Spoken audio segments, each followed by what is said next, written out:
Halo teman-teman, hari ini kita akan belajar mengenai makhluk hidup dan lingkungannya. Kira-kira apa ya yang dimaksud dengan makhluk hidup? Manusia, hewan, dan tumbuhan merupakan contoh dari makhluk hidup. Jadi dapat disimpulkan bahwa makhluk hidup adalah semua benda yang memiliki ciri kehidupan. Ciri-ciri makhluk hidup. Yang pertama, bernafas. Yang kedua, bertumbuh. Yang ketiga, bergerak. Yang keempat, berkembang biak.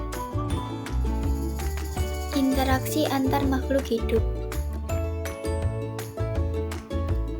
Interaksi antar makhluk hidup adalah hubungan timbal balik yang terjadi antara makhluk hidup satu dengan makhluk hidup lainnya di dalam suatu lingkungan. Interaksi ini bisa terjadi antara sesama jenis makhluk hidup, misalnya antar sesama burung, maupun antara makhluk hidup yang berbeda jenis, misalnya seperti tikus dengan kucing.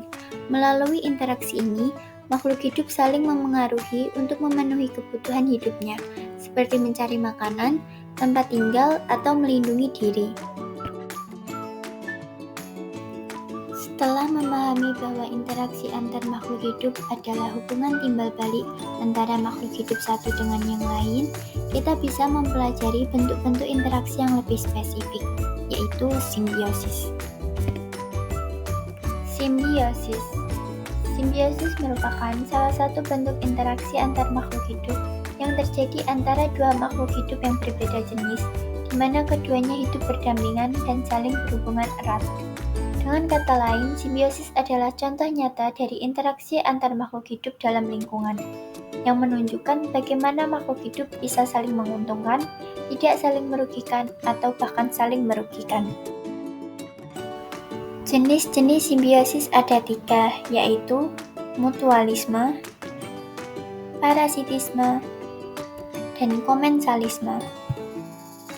Simbiosis mutualisme. Simbiosis mutualisme adalah hubungan antara dua makhluk hidup yang saling menguntungkan satu sama lain. Contohnya seperti kupu-kupu dengan bunga. Kupu-kupu mendapat nektar untuk makanan, sedangkan bunga terbantu proses penyerbukannya. Simbiosis parasitisme. Simbiosis parasitisme adalah hubungan antara dua makhluk hidup di mana satu pihak diuntungkan sedangkan pihak lainnya dirugikan. Contohnya seperti benalu dan pohon mangga. Benalu menyerap makanan dari pohon mangga yang menyebabkan pohon mangga jadi kekurangan nutrisi. Simbiosis komensalisme.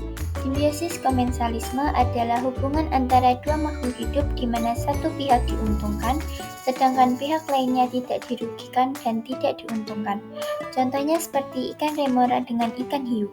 Ikan remora menempel di tubuh hiu dan mendapat sisa makanan, sedangkan hiu tidak terganggu.